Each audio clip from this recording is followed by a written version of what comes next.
In this video, we want to just briefly discuss forces, and in many physics classes that I see, it's often that the instructor will discuss forces before discussing vectors. I've seen it both ways. For myself, I definitely prefer to discuss vectors first, and that's what we've done, right? Because vectors are the more broad group, right? And forces are just a type of vector, right? There are many different types of vectors, right? Velocity is a vector, displacement is a vector, acceleration is a vector, and now we're going to talk about another vector, and that vector is a force, right? Forces are vectors. And so as vectors, one thing to note is that forces have magnitude and direction, right? Forces have magnitude and direction because they are vectors. Okay, perfect. Now, what are the units? Well, units of a force are newtons. Okay, and we often just abbreviate that with a capital N. And often in physics, when you see these brackets around a symbol like this, that often means that we're discussing units in particular. And so, just something to know. And so, well, the next question is, well, what even is a force, right? And especially because in culture today, there's so many movies, right, that you could point to and say that maybe there's some confusion on what a force is. And there are a few simple definitions, and I'm going to talk about two different definitions today. And I'm going to just split this page down the middle. And both are good, and they both have meaning. As you progress past Physics 1, these definitions are no longer important. You really aren't going to refer to these. This isn't the sort of thing that you get tested on. I am bringing up these definitions because they help to give the beginner a more intuitive understanding of forces, right? We want forces to be understandable. We want you to be able to get an idea for all the different types of forces out there, and so that's why we have these two different ways of categorizing forces. The first method is my preferred method, and that is, if I could spell, push or pull. If something pushes another thing, or if it pulls another thing, it is a force. The second method of categorizing forces is contact and non-contact. Okay, there are contact forces, like when you touch something or push something, right? The pushing or the pull. And then there's non-contact forces. What about a magnet, right? A magnet, if you hold two poles of the magnet together and they're the same pole, then they'll repel, right? They'll push each other. If they're opposite poles, then they'll attract, they'll pull each other. And so you can see here that these don't necessarily fight each other, right? These definitions are not in contrast to each other, but they're just simply different ways of categorizing the forces that exist, right?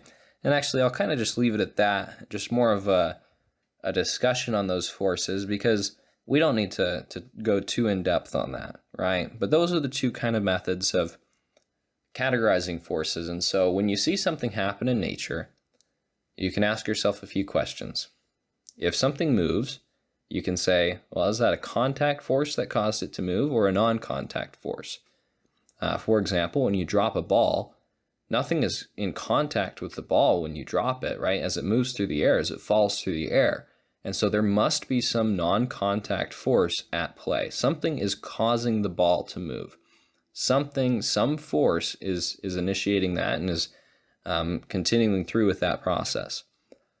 On the other hand, when you drop the ball and you watch it fall to the earth, you can ask yourself, is something pushing it or is something pulling it toward the ground?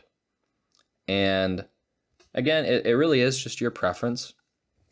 The reason I prefer the push or pull understanding is that I think it's more intuitive. I think we're very used to pushing and pulling things, right? So if you have a box on a surface and you have a rope and you're pulling it, then that would be a force, right? There must be some force causing this box to move, and that force is some pulling force, right? And we'll talk more about that. So types of forces. Types of forces. That's what we want to really discuss in this video. That's our main purpose here. So the first kind of force that we're going to talk about, we're actually going to get rid of some of the less important ones first. And I say get rid of, I'm just going to briefly mention them and we'll move on. So friction, I say less important. It's not that it's less important, it's that we're not going to bother with friction for a little while, right? And so friction, we write as a lowercase f, or if it's specifically, if you want to say that it's static friction, you do F sub s, or F sub k for kinetic friction.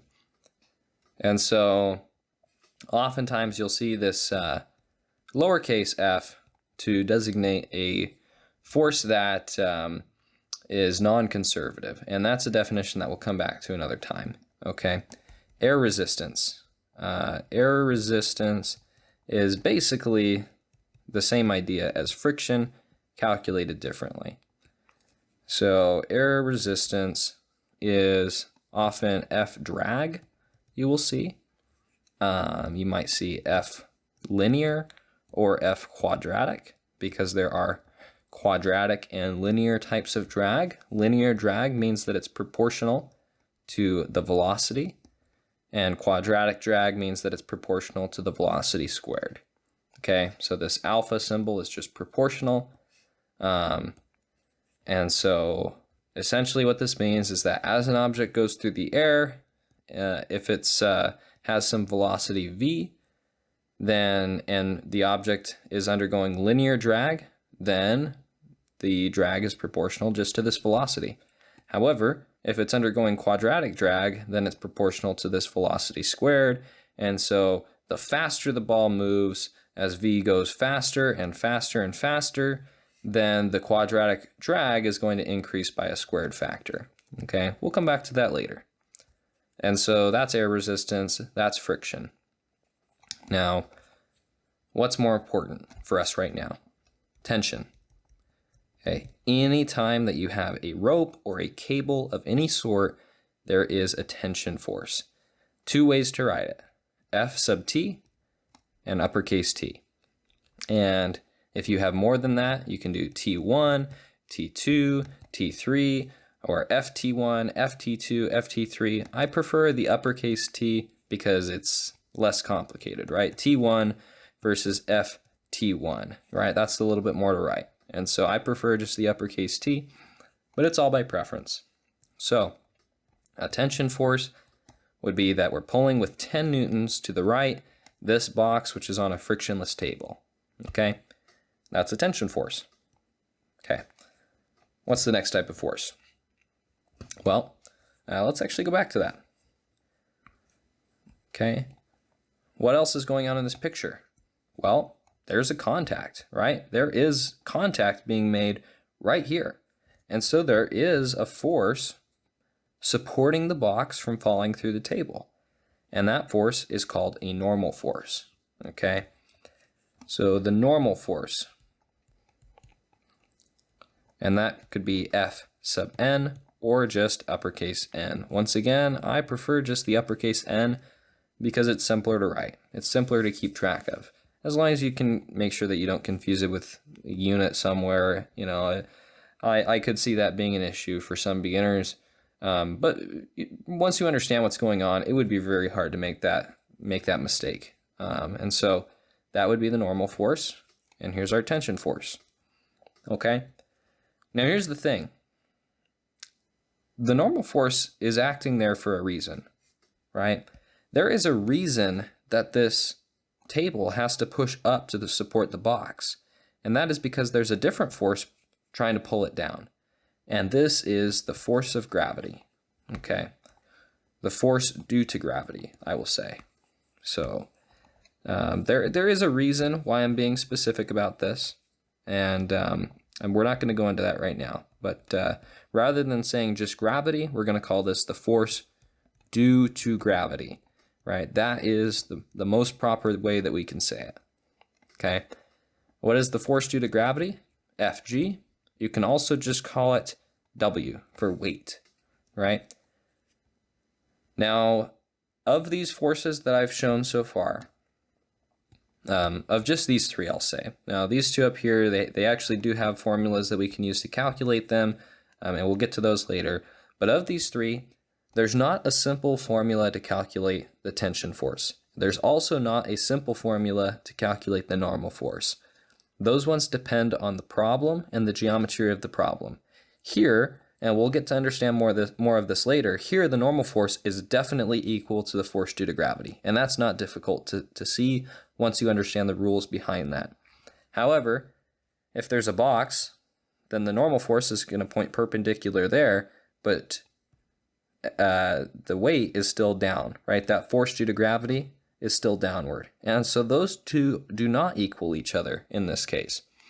And so there's not a simple formula for N. However, there is always a simple formula for the force due to gravity. And that is that Fg is equal to m, the mass of the object, times g. Now, what is g? That is 9.81 meters per second squared.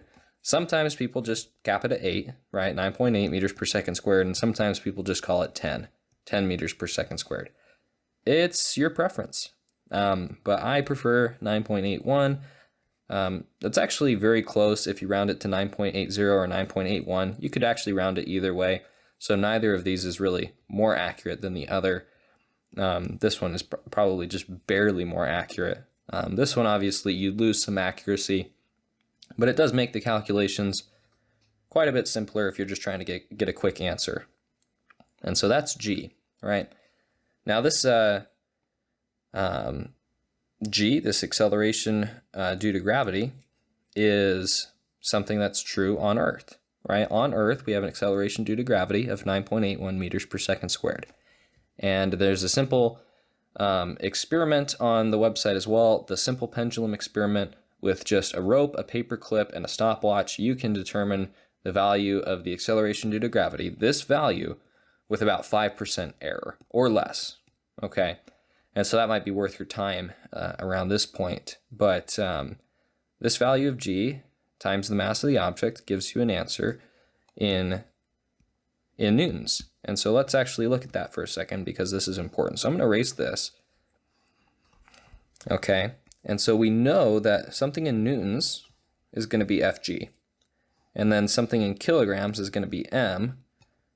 And then something in meters per second squared, as I'm telling you, is g. And so what you can see is that a newton is actually defined as a kilogram times meter per second squared. That is the definition of a newton. And so way back in chapter 1, when we talked about the introduction to the metric system, we talked about derived units and how a newton is a derived unit and that these kilograms, meters, and seconds are all the base units of the metric system. And so this is exactly what we're talking about, right? When we talk about derived units, we're talking about something like newtons. Okay, and so that's the force due to gravity. Now, we're going to mention two more. One of these is really important. I'm actually going to keep that up there. And we'll erase this. And we'll just add this up here. Kilogram meters per second squared. That's something to keep in mind. That's actually something worth remembering. You don't have to memorize it necessarily, but just realize that m times g gives you units of newtons, and then you can quickly say m is kilograms, g is meters per second squared. It's an acceleration, and so kilogram meters per second squared. Easy as that to remember. So let's talk about the applied force, right? Or I should say applied forces. Applied forces are things that don't really fall into the other categories so easily, right? So in the previous example, we had a rope pulling, but now let's say that you actually take your hand and you push the box. Well, they don't have a pushing force or something like that, but we do have this applied force, right? That's what we call that. And so applied forces are often designated by F sub A or F sub whatever, right? So if your name is Robert and you're pushing on the box, you might actually call this F Robert, right? Or FR, or whatever you want to call it. And this is part of the fact that in physics, we're open to solving real life problems. And in real life problems, you might have to make up your own variables and make up your own names for things. And so you might call it F Robert. And so that's an example of an applied force. And generally, again, I just tend to call it F sub A, or if I really want to be specific because I have several applied forces, that's when I'll start naming them different things. Now, I'm going to separate this one more time. These are the ones that you need to know for now, for sure. These four are must-haves for Physics 1 as we get started. Later on, we will talk about spring forces. Okay, spring force. Now, this one is often called FSP, F spring. That's usually what I call it. I haven't really seen it called too many other things than that. So that's a pretty good indication that that's what you're going to get. Now, F spring is equal to negative K times X. That one also has a direct formula, just like FG. So FG and F spring both have direct formulas, very easy to calculate. But we'll talk more about that in a little bit. What is that negative value? What is the K? That will come in a future chapter. Now, the final thing to note about all of this is that everything we have talked about so far has completely forgotten the fact that we said at the very beginning, forces are vectors. They have a magnitude and direction. We said that, and then we completely let go of it. So, just know that any of these forces, you might see the vector arrow on top, right? To remind you that. And in fact, it's good to keep track of that, right? And so I will add all of these in to remind us of that. And this would actually be like a I hat. Okay, so I've added all of those in. You actually should add those in up there as well. So now we've accounted for the fact that all of these forces have a direction as well. We already talked about the magnitude, that's something in newtons, but now we have to recognize that all of these forces have a direction.